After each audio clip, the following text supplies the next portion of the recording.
Welcome to the finale of Building a Main. This episode marks the end of my first series, but the start of my journey here on YouTube. Before we dive into this episode though, I have a few quick announcements to cover. First up is the clan situation. I've received a few in-game messages asking me if I'm planning to host a clan for people to connect. I deliberated a lot with this and ultimately decided that, for now, I won't be hosting a clan myself. I'll go into this decision more in an upcoming update video. However, that doesn't mean you can't find me in-game. I've decided to join Way of the Dots, a clan hosted by this fine gentleman many of you probably already know. If not, go check out his YouTube channel at Waydot. If you want to find me in-game, this is the best way to do so. That being said, I do want to offer a way for us all to connect, which is why I'm opening up a community server over on Discord. You can find the link to this in the description below. The goal with this server is to keep more in touch with you all going forward, as well as foster a place where we can all discuss RuneScape and content creation in the space. I hope to see any of you who wish to join me over there. With those updates out of the way, let's get started. First things first, we're going to continue our train of 99s towards getting maxed by buying 24 huge lamps with penguin points. Ever since I completed the penguin quests, I've been doing them weekly and using weekly reset tokens on them. 18 of these lamps are enough to get us up to 99 woodcutting. This skill has honestly just been a dumping ground for lamps, but I'm hoping that the upcoming woodcutting changes make it really engaging to train the skill. You grab the woodcutting skill cape next to the Falador lodestone, and its perk is to increase the drop rate of birds' nests. And I gotta be honest, in my opinion, that is the worst skill cape perk in the game. Okay, we're ready to re-enable double XP because we've got a full inventory of memory jars. This should get us most of the way to 99 at this point. And then it's just a case of filling up a few more, basically another half inventory, I'm gonna guess, to actually get 99. Okay, I overshot a tad, but there we go, 99 divination. Thank you to Core Hunting for the very, very quick 99. And now it's time to head on over to ED3 because I'm going to finish my combat skills by getting attack and strength up. And there we go, 99 strength. So I'm gonna hang around here for the rest of this Vampirism aura and train attack up as much as I can. Then we'll go grab our new cape. We only have 3 more skills to get to 99 at this point. We've got prayer, attack, and mining left to go. I was kind of hoping to be done with the quest cape before we maxed, because now all the XP rewards from quests are going to feel a little wasted. But double XP comes and you gotta take advantage. Okay, first cape we're going to grab is the Divination Cape, which increases the duration of springs by 30 seconds. This only applies once to each spring, regardless of how many players with the cape interact with the spring, so the main place it's useful is Incandescence, but there's going to be someone else there with the cape, so it's not super useful to get on an individual basis, but the perk is good. And we'll also grab the Strength Cape, which causes Dismember to do an additional 3 ticks of damage, which is basically the best melee cape perk. I think this perk makes it better to use the Strength Cape than to use the melee Kiln Cape on single target, which is pretty strong perk. It ends up going in the Max Cape when we get that. Okay, I've made it no secret what skill we're going to be training next, and it is going to be prayer. And simply put, we're going to be burying dragon bones using Powder of Burials. Now, double XP is paused because Powder of Burials does not stack with double XP, which is fair enough, it's really powerful. We are going to be burying dragon bones for under an hour, and that will get us all the way to 99, including this bonus XP that we've got. The options were do this, which costs about 15 mil, or do Infernal Ashes, build the chapel and do Infernal Ashes, which would have been about 7 mil, but would have taken 4 hours, I think, instead of the 1 hour. And in 3 hours, I can actually make more than 8 mil in 3 hours now, so it's actually worth it to use Dragon Bones instead. Okay, I accidentally missed the level because I was just holding down the key while watching a stream, but there is 99 prayer. And yep, once again, I was slightly off on my calculations. I think it's just the 10% from pulse score that I'm not accounting for, throwing my numbers off. But let's go get our prayer cape. And you get the skill cape of prayer from Brother Jared, first floor, Edgeville Monastery. Unfortunately, the perk is a buff to player-owned house altars that act to make it act like you always have both burners lit. Always. So it just saves you Marintal, basically. Given that the chapel just got added to Fort Firinfri, which has the burner buffs built in, and the 2 burners either side of it are just for saving bones, and I don't think the prayer cape perk works there. I think this cape is actually pointless now. Even if you're going for 120, 200 mil, I actually think it's worse than just training at the chapel in Fort Firinfri now, which is unfortunate, but it's going in the collection anyway. Okay, we are back to some attack training, and kind of surprised, but kind of not surprised. I put a buy order in for a scrimshaw of sacrifice, just to try and speed this up a little more, try and get as much of this double XP time as I can into using protein shakes. And it didn't buy for like 5.5 mil even left overnight. Probably should have thought about that scrimshaw of sacrifice before double XP week if I wanted one.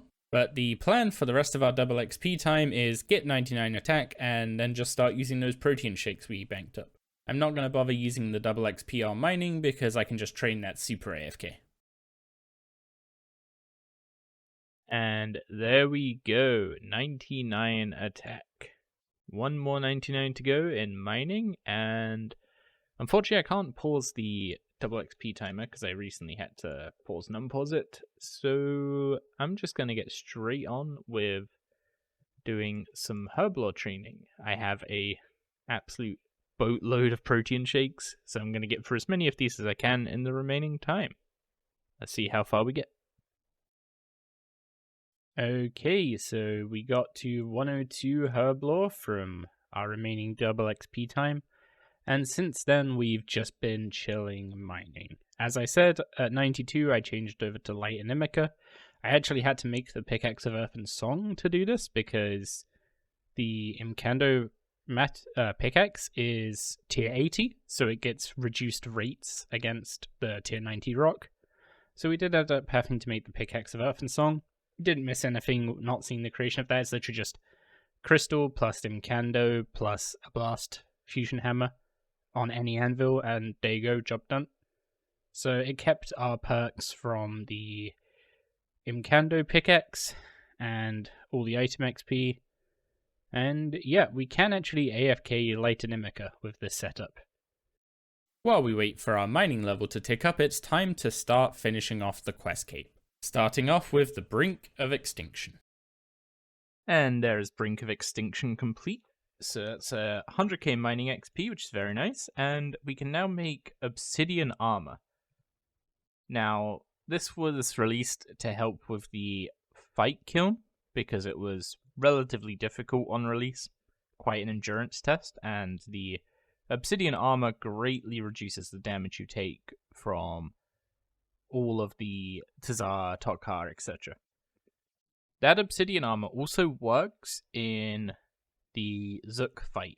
The general meta is to use just the Mage Helmet, because it counts as Mage Tank Armor, and you also donate Tokkul at the Fight Cauldron, and that increases the damage reduction of the helmet to like 15% just for one slot, which is really, really powerful.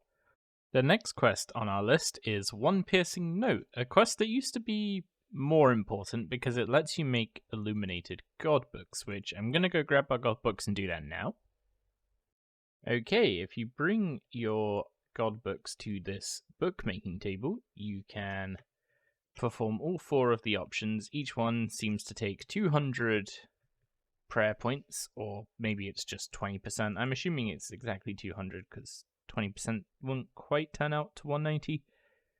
But you make an illuminated god book. Now, these are exactly the same as regular god books, except they have 2 more of every bonus. And our next quest is Swan Song, which would be useful if we were playing old school because monkfish are really great 10 years in the past. Next up is Mountain Daughter, which doesn't really unlock us anything, but it's a requirement for Glorious Memories. So naturally, instead of continuing with that quest chain, we went and did Love Story next, which it unlocks a bunch of stuff for construction, but not too much of it is useful nowadays. The chip teleport tablets used to be great in the past, but now we've got so many teleport options that they're less good.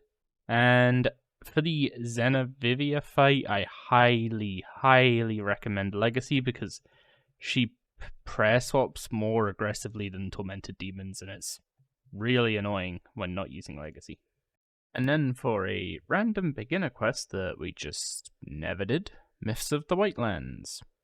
And there is Desperate Creatures complete, and I'm going to be honest, I have no idea why that was made a full quest. It's closer to a lore activity than it is a mini quest.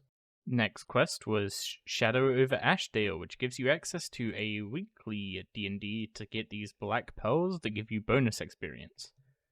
This is pretty useful on an Iron Man, where the bonus experience in Herblore, getting that built up pretty early, is really handy for getting up to 99 as quickly as possible. I didn't bother with it on a main though, because honestly the pearls are such a small amount of bonus experience that on a main it's just not really worth the time to go and kill them, I don't think. Okay, yeah, it's like 20k bonus XP. The ones you get from the quest were giving more than this. They were giving like 45k in mining. But for 20k in a level 98 skill, it only scales up to like 30k at 120. So it's probably not worth caring about, but getting like 25k bonus Herblore XP a week on an Iron Man is a bigger deal than this. And finally getting Enlightened Journey done, which used to be one of the best ways of making planks by trying to fly to Entrina from the sawmill, which would open a bank interface and let you bank planks and take out logs. They got rid of the sawmill, but Fort for Inferi, which replaced it, is even better for making planks. You don't even need to pay for them, so nice to get it done, but don't think we're going to make too much use out of the rewards. And another introductory quest that shows us all the risks associated with using dragons to power industry is Perils of Ice Mountain. Doesn't really give us all that much, but neat little quest. Another pretty low-level quest I just never bothered to do was Bringing Home the Bacon. This quest actually gives you access to a pack pig, I think it's called, which is like a lower-level Beast of Burden. Probably useful, but by the time you need a Beast of Burden, you probably have access to war tortoises. So debatable how useful this quest is in terms of reward, but yeah, it also offers stackable food in the form of bacon, so that's not too bad.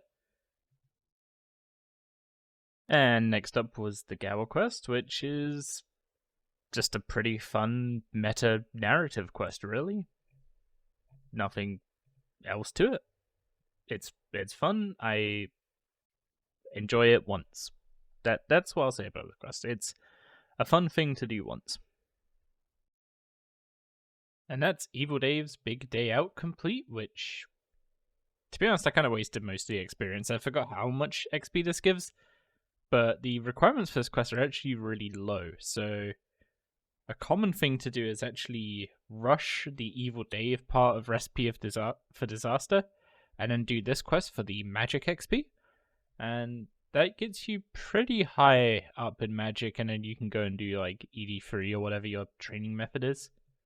Next up on the list was Raksha the Shadow Colossus, and since they've now made this a full quest, that means you now need to unlock this boss fight and unlock it as a Reaper task in order to get the quest cape, which feels a bit weird to me.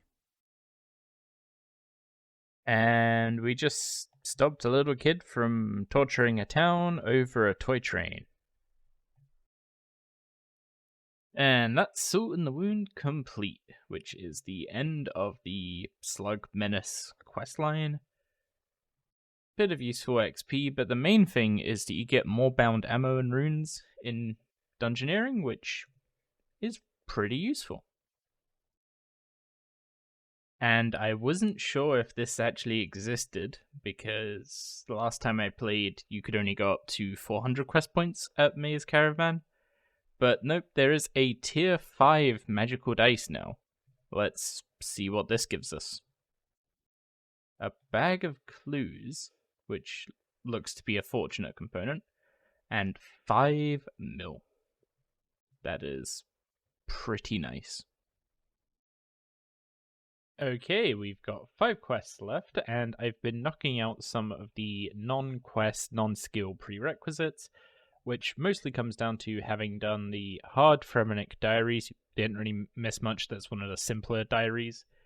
And doing ED1 and ED2 on story mode. I'm doing them on story mode just to get this out the way. I plan to learn these later down the line, but quite a bit down the line, so I'll come and do them in non-story mode in the future, but for now, I've done ED1 already, and now I just gotta do ED2, and then we can finish off our quest list. Okay, now all the elite dungeons have been complete, we can do Curse of the Blackstone. Now, the idea is that you actually do the dungeons during this quest, but because the dungeons are relatively long, if you've already completed them, the quest just lets you skip them, and it's more amusing if you do it this way. Okay, I managed to screw up and not skip doing the Shadow Reef, even though I've definitely done this dungeon many times. I don't know if it actually counts if you Dart Ambassador. Either way, I'm gonna just do a normal run and Dart Ambassador because I've got like 5 darts saved up, so let's see if we get lucky. Okay, time to see if our luck was any better than when the Raptor was around. Onyx Dust, Blackstone Hearts. So, not much better luck. And there is Curse of the Blackstone complete. Quite a long quest, and to be honest, it felt long even with the ability to skip the dungeons, so that would have probably felt really bad to do the dungeons during it, in terms of length, but a pretty good quest to tie all 3 dungeons together, and if you're actually in a position of doing the dungeons properly, you get to get a trilogy run in there, which gives you an additional chest at the end. And to start finishing off the Fremennik questline, we have completed Glorious Memories. And that just leaves Blood Runs Deep, which we've already completed the hard achievements for, so let's finish that one off quickly. And that is Blood Runs Deep and the Fremennik questline complete. I completely forgot this gives 450k in combat skills, including prayer, so I could have saved a bit of money on going for 99 prayer, but too late to worry about that now. We just have the end of the God questline to complete. And there is Twilight of the Gods complete. Not sure. So we have all the quest points. I don't know if we're actually able to get the quest keep now, or if we have to do Aftermath. But let's go see. Okay, it seems you do need to do Aftermath. Kind of annoying that they made all these mini-quests randomly required for the quest point cape, but I'm assuming there's a lore reason for getting everyone to do them. There seems like no better fitting end to your questing journey than facing down a literal god. I assume with the World Guardian powers being used to restore the edicts, the protection against god powers is not applying during this fight. I wonder if the World Guardians saw their life flash before their eyes. Yeah, let's actually see where the game takes us. Well, we've hit a green cash stack, kind of bittersweet. we're going to be doing some Slayer tasks as we work towards 35 Slayer for smoking kills. Because it basically means Meshna just told me to slaughter the town next to him. Just straight up. Vanquish, however, is a free tier 75 weapon for all styles. Lunar Armor acts as tier 60 power armor, but only requires level 40 defense to wear. Okay, we finally got a big drop. We finally got a Berserker Ring, which is a 5 mil drop. But the best reward from River of Blood is the Sunspit, a tier 78 augmentable weapon for all 3 styles. For a quick rundown of Craftiness, it's a city split up into 8 clans. And get swapped over to Curses, and now we can activate Soul Split and Turmoil. And Wand of the Cyware Elders. I'm just going to immediately open this. So this is going to be our magic weapon of choice for quite a long time. With our first 99, which is going to be magic. What, did you think I was going to make you wait to the end of the episode to see what we already knew was coming? I might just actually out DPS the healers. Okay, there we go. I didn't even need to deal with the healers. And with our cash, we picked up a Noxious Longbow. That is City of Santistan complete, which gives us access to 4 new ancient magic spells, among which is Animate Dead. So that's what we're going to be doing this episode. We're going to be learning Nex. And that is the essence of finality with a dark bow in it. But yeah, that's 99 Slayer, so once I've wrapped up this task, we'll go get our cape. You sneaking into a base, assembling a team of heroes, sneaking into another base, and then leading those heroes to their death. I was so excited about getting the 1 mil XP, I didn't even notice we got brains. But if you ever feel like you're not enjoying working towards a certain goal, and you would rather be doing something else in the game, do what you enjoy in the game. If you need money, runecrafting is definitely a good option. And we finally got our first Dragon Mattock drop. And we just got the path 1 piece of the spider leg, so we no longer need to do the minion path, which is really nice to get that one.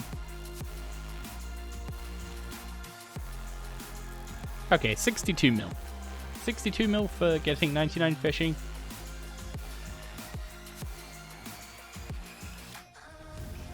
Gonna get done with mining, so it's time to get 699s. I am very confident in letting you all know that the next episode is going to be the finale of building a main. We only have 3 more skills to get to 99 at this point. Okay, even on story mode, the Zamorak fight is not trivial, and I'm actually surprised there's loot in story mode. But yeah, the fight isn't trivial. Like, if you don't know what the edicts do and you activate them in a bad order, like, I have no idea what order I activated them in, like what's meta, sub 100% enrage or whatever. But yeah, you can make this fight really difficult for yourself if you activate the wrong edicts. And there is Aftermath complete. Story-wise, this makes perfect sense being a full quest. Okay, here is our quest cape. Its perk is a buff to Tears of Guthix. I'm probably not really going to make any use of that. But yeah, this is the first time I've actually had a quest cape, I think. I can't remember ever actually completing one. I got close on one account, on my Iron Man, but this is the first time I've actually achieved it. So that's every quest in RuneScape Complete, even with them making some of the mini quests into actual quests now. Just leaves one more thing for us to take off for the series. And that last thing is redeeming this daily challenge to get 99 mining. So with every skill up to 99, we can head over to Max and pick up the Max Cape. The perk of the Max Cape is that it can contain 3 different capes. For example, I'm going to be putting the Strength, Ranged, and Defense capes into it. And then you get access to all 3 of those cape perks, regardless of what cape you're wearing at the time. The other perk is access to the Max Guild, which used to be the PVM hub before Wars of Retreat got added. It has a bank, a Grand Exchange, and a portal that you can assign to any boss.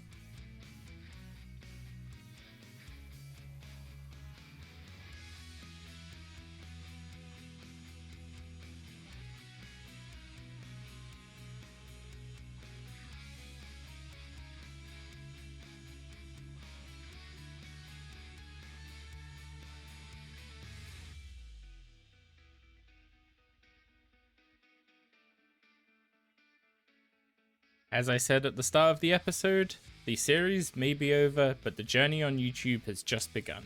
There's so much more I've got in mind and so many insane ideas I want to try out, but everything that's coming next is going to be coming in an update video this Sunday. I want to thank each and every one of you for making my return to RuneScape a really enjoyable one. I felt really welcomed here on YouTube and the support has been absolutely astounding. I'll be honest, when I had the random idea to just record my journey building a new main and returning to RuneScape, I thought, maybe I'll get like 100 views or something, just test the waters with video editing.